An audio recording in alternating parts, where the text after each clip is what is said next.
Bonjour Franck, EuroWH. On vient de m'envoyer une demande de support concernant un problème de mémoire. Hein. Comment augmenter la mémoire allouée à un script PHP sur votre cPanel? Alors, le problème de mémoire survient généralement, voilà, vous avez l'exemple là. Je suis sur mon cloud Abracadaqua et j'ai une page blanche. Et quand j'ai une page blanche, c'est vraiment une page blanche à tel point que j'ai même pas de code en fait. Hein. Il y a vraiment aucun résultat renvoyé par le serveur. Enfin, en vérité, il y a un résultat. Le résultat, on va le savoir par Chrome. Voilà. Et HTTP error 500. C'est-à-dire que c'est généralement une erreur de configuration. Soit il manque une extension à PHP, un module Apache ou un truc de ce genre. Ou un problème de programmation, mais là pour le coup je connais bien le cloud, c'est un exclude ou un onclude, je fais tout à fait confiance à ce programme, donc je vais devoir chercher pourquoi j'ai une page blanche, et donc pourquoi j'ai cette fameuse erreur 500. Pour m'y retrouver, donc je vais me connecter depuis mon espace client, je vais me connecter au cPanel. Alors, un moyen de se connecter au cPanel, c'est aussi de taper https votre nom de domaine. Hein. Alors, cadabra.com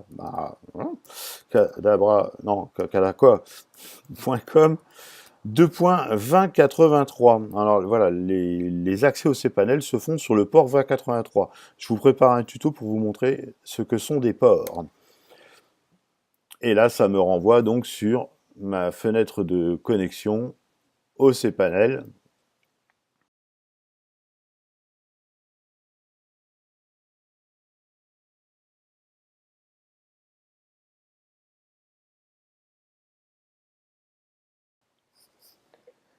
Voilà, nous sommes connectés à notre cPanel. Le thème, alors il y a plusieurs thèmes, hein, donc l'interface peut varier suivant pas mal de choses. Comment trouver cette fameuse erreur 500? Comment savoir d'où elle vient? Il y a deux ou trois chemins, mais le plus simple réellement, c'est d'aller directement dans le gestionnaire de fichiers. Alors, vous avez vu, il est généralement tout en haut à gauche. Alors, à savoir que Apache donc, va aller chercher les données du site web dans le dossier public HTML qui est là. Et là, tout de suite, je vais vous montrer un truc tout simple. Donc, si je vais sur mon cloud.abracadaqua, qui est ici, j'ai mon fichier error.log, voilà, error_log, qui est le fichier de log serveur. Donc, quand il y a une erreur d'exécution quelque part, en l'occurrence notre erreur 500, le serveur stocke ce fameux code d'erreur et nous donne une piste, une indication dans ce fichier error_log. Donc je sélectionne mon fichier et je fais modifier ou afficher. Moi j'aime bien modifier. Ah, voilà où je voulais en venir. Donc là on a un petit truc, c'est chiant. Hein. On veut modifier le fichier, on veut voir, et on a un truc pour sélectionner l'encodage des caractères utilisés à l'ouverture du fichier. Alors on pourrait à chaque fois désactiver la vérification de l'encodage, mais on va passer outre ce truc, et je vais vous montrer aussi quelque chose d'autre.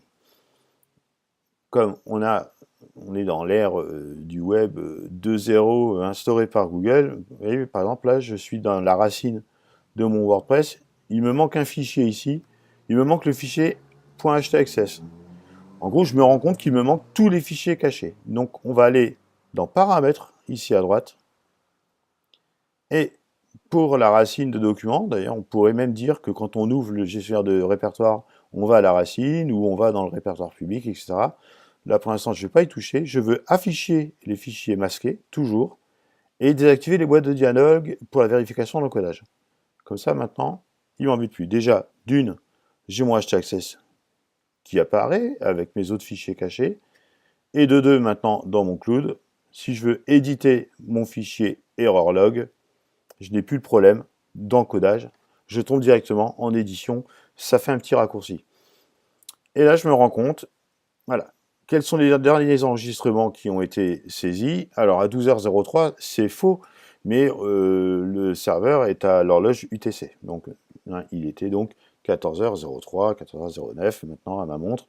Et j'ai eu une fatale erreur. Allowed memory size de 8 mégas, vous convertirez vous-même, qui a été dépassée parce qu'on a essayé, alors pour le coup elle n'a pas été dépassée, on a essayé d'allouer 72. Mais là par exemple, vous voyez, on a essayé d'allouer 14 400 bytes, donc 14 mégas, alors qu'on n'avait que 8 mégas dans le PHP. Et donc il y a tout un tas de petits fichiers qui ne peuvent pas s'enregistrer à cause de ça. D'ailleurs on va faire un petit truc, je vais tout sélectionner, tout effacer, enregistrer les modifications. Là, donc je enregistre mon fichier, je le mets à blanc, hein, j'enregistre vide. Je recharge mon cloud pour voir si mes modifications étaient prises en compte, par exemple. Et là, je fais rouvrir. Je veux rouvrir ce fichier. Et là, je vais avoir réellement, voilà. Il voulait allouer 3 mégas et il n'a pas réussi parce qu'il n'y a pas assez. Donc, bon, je ne suis pas trop sûr du message d'erreur pour le coup, mais on va aller fouiller ça. Donc, de toute façon, c'est une erreur 500, c'est une erreur de mémoire. On va la résoudre rapidement. Comment? Ben, on retourne dans le cPanel et on va aller directement dans la partie logiciel ici. Alors dans la partie logiciel, il y a plusieurs choses. Il y a par exemple le gestionnaire multi-PHP. Déjà, on a les dernières versions de nos scripts, donc on va mettre la dernière version du PHP. Vous voyez là, le cloud est en PHP 5.6. Je sélectionne le PHP, le cloud du moins, et je vais aller chercher une version de PHP plus robuste. Je vais prendre la 7 pour être tranquille. Appliquer. Donc j'ai modifié mon PHP. Est-ce que ça modifie quelque chose? Je rafraîchis ma page. Ah, ça charge, ça charge, ça charge. Pour l'instant, ça va. Mais je trouve que c'est un petit poil juste quand même. Ce que je vais faire maintenant, je sais que tout à l'heure, il voulait 8 mégas. Je vais vous montrer vraiment le problème pur et dur de l'allocation de taille. En fait, il faut aller dans le logiciel et on va aller dans l'éditeur ini multi-PHP. C'est-à-dire qu'on peut paramétrer à peu près tous les paramètres PHP nécessaires à un script dans cet éditeur. De cette façon, je sélectionne, c'est bien Abracadabra, mon cloud, et là, vous voyez, voilà, memory limit 8. Alors, là, pour le coup, il a ouvert, on a vu tout à l'heure qu'il avait besoin que de 3 mégas. Mais en 5.6, vous voyez, tout à l'heure, en 5.6, ça passait pas, en 7, ça passe. Mais 8, c'est un petit peu chaud quand même. Allez, moi, j'aime bien avoir de la mémoire, je vais la monter à 32 déjà. Max execution time, c'est le temps d'exécution d'une fonction. Bon, par défaut, c'est 90. Si on a des grosses requêtes, allez, je vais mettre 180. Alors là, pour le coup, c'est en secondes. Hein, voilà. Le max input time, on ne met pas de limite, donc on met -1. Allez, memory, je vais laisser à 32. Un poste peut faire jusqu'à 128 MO. Et on peut uploader des pièces de 128 MO maximum. Alors ça, c'est pareil. Hein.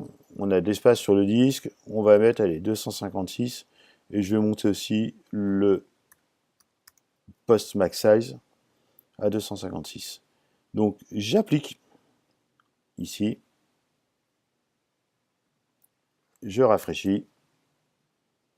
Alors, j'ai donné plus de valeur. Effectivement, si on peut voir, hein, ça se charge quand même un poil plus vite qu'en PHP 5.6. Et on a une deuxième option, c'est le mode éditeur. Si un script dans une aide vous dit que vous devez, par exemple, vous voyez, voilà, ASP tag off, display error off, tout un tas de choses comme ça, bah, vous pouvez rajouter vos directives PHP directement à la main avec cet éditeur. Et après, ne pas oublier, évidemment, de les enregistrer en haut à gauche, à droite du moins. Donc là, voilà, là, je suis passé d'un problème d'erreur 500 à une page qui fonctionne. Voilà. Et maintenant, je vais aller regarder par précaution. Alors, je peux avoir d'autres erreurs ou d'autres alertes hein, dans le error log. On va aller jeter un œil dans l'error log. Hop. Error log. Modifier. Voilà. Vous voyez, je n'ai plus d'autres erreurs d'exécution sur Abracadabra parce que j'ai remonté le niveau de mémoire alloué par PHP à mon script, en l'occurrence Nextcloud, qui est un bon script de Cloud, comme une sorte de Dropbox.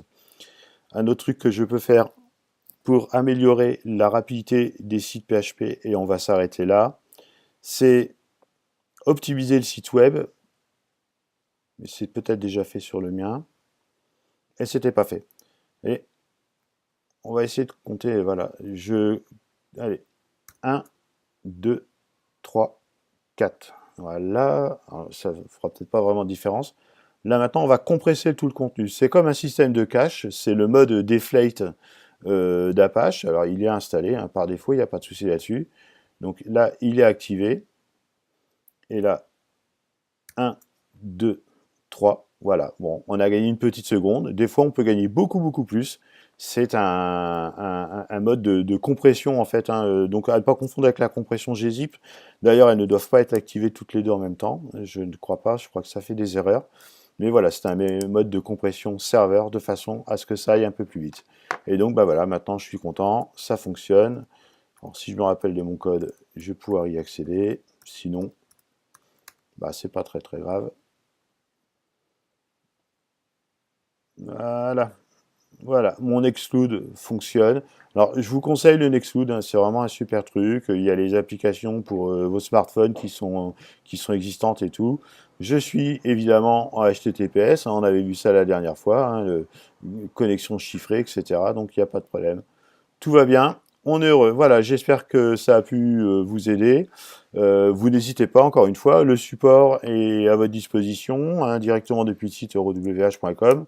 Par contre, on serait peut-être pas disponible cet après-midi parce que je crois qu'il y a l'équipe de France qui joue. Mais ce soir, on remet ça. Allez, bonne fin de journée à tous. Au revoir.